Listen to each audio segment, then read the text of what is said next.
Does no one know who they're dealing with? Think I'll let it go, forget and forgive. The rage in me is terminal. There's no remedy but to burn them all. Lute, our favorite exorcist that is definitely coming back for revenge.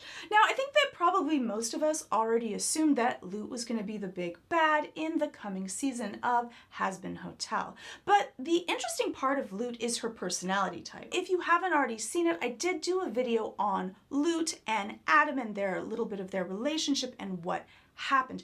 But you could see that visceral reaction that Lute has. But it isn't just the emotional content. There is so much to Lute's personality that will make her extremely difficult to deal with. I still got a job to do, my mission's incomplete.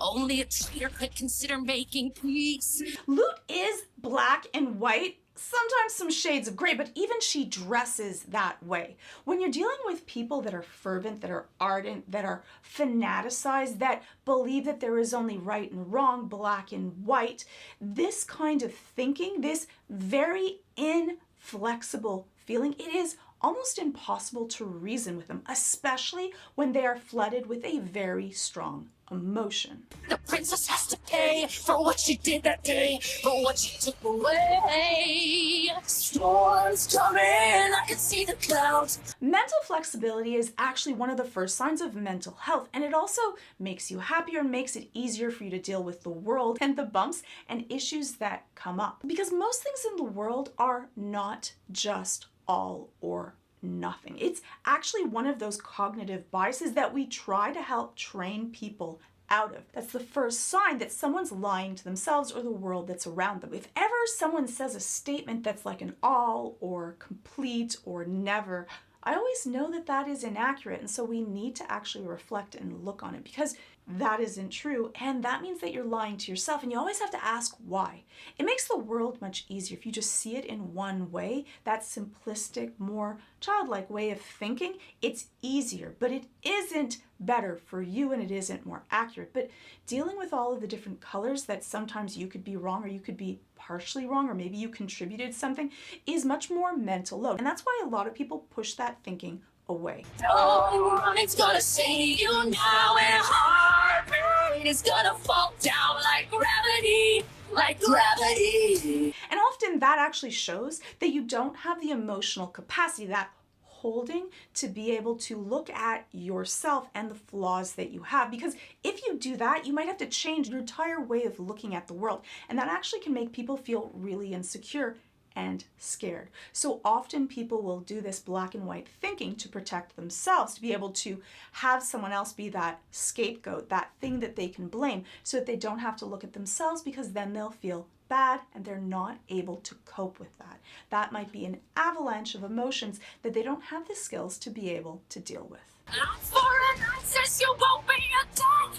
Love this makes me gonna get my hands wet. You think you're hell's great savior? Will you still when I return the favor? And I also like that eye for an eye. That goes back to that biblical old way of thinking that whatever you do to me, I'm going to do back to someone else. You hurt me, I'm going to hurt you. This vindictive way of looking at the world.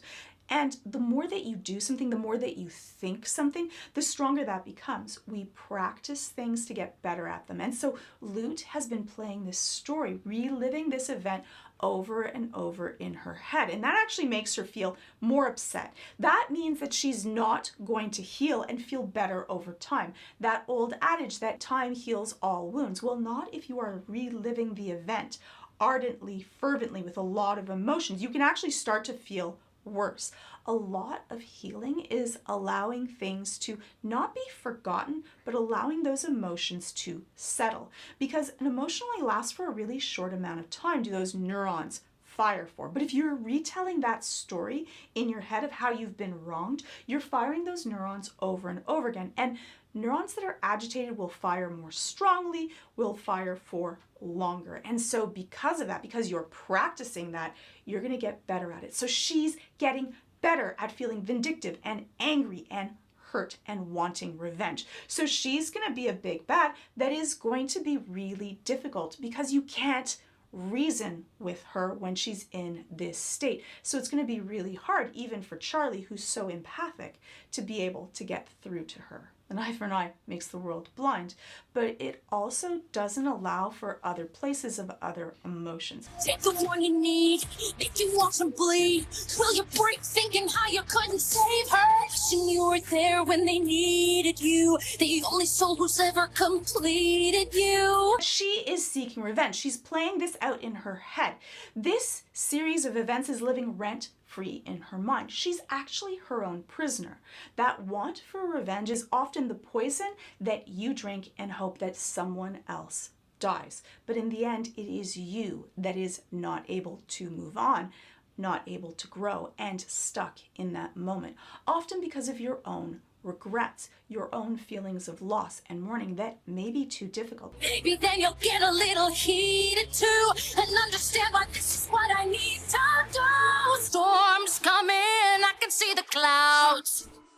And sometimes we use these strong emotions so that we don't feel other emotions that might make us feel weak or vulnerable. Anger is a really, really easy one. You can feel so angry about the world and then you don't have to feel hurt or alone or scared. And I think that for Lute, that's another piece to it, is that underneath that anger, there are all these feelings that she isn't ready yet to face and cope with. If she gives up living in the past, then she has to live in today. And her today is without Adam. And sometimes that can be heartbreaking for someone. The flowers come and now you can't bet on tragedy like gravity.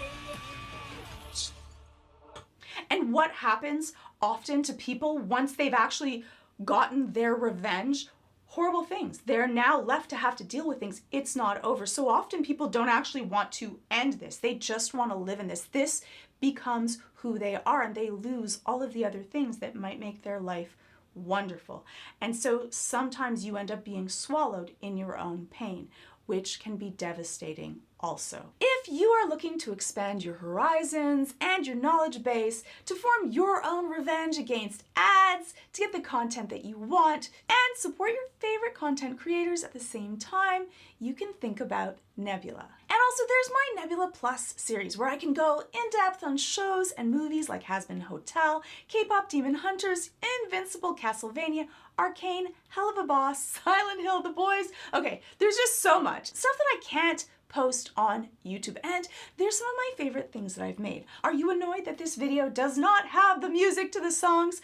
It's just because I get copyright struck so very quickly. They sometimes will stop me being able to post the video at all, even though it is completely fair use. And also on Nebula, I can post videos that I might care about. It might be something that matters to me, but it'll just kill my channel if I post it. And really just because it might not fit into that little box that YouTube wants me to fit in. And recently I've been able to do all kinds of amazing special things on Nebula. I was able to be a part of The Getaway, which is a reality show that's kind of a mix of The Mole and Survivor with amazing content creators, and it was just so much fun. I got to spend a week traveling, doing challenges, surprises, and yes, alpacas. It was one of those amazing dreams come true. And talking about dreams, another dream come true was I got to be the psychological consultant on Amy's Dead End Dream House to make sure that the psychology behind the show was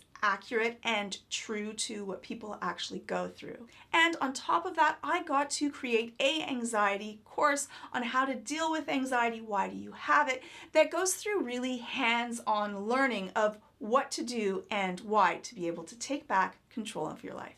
All of that, plus all early releases, extended cuts, exclusive videos, stuff that doesn't fit on YouTube. And Nebula isn't just ad-free and sponsor-free. By joining, you directly support me and 200 plus other creators that are making thoughtful, creative work.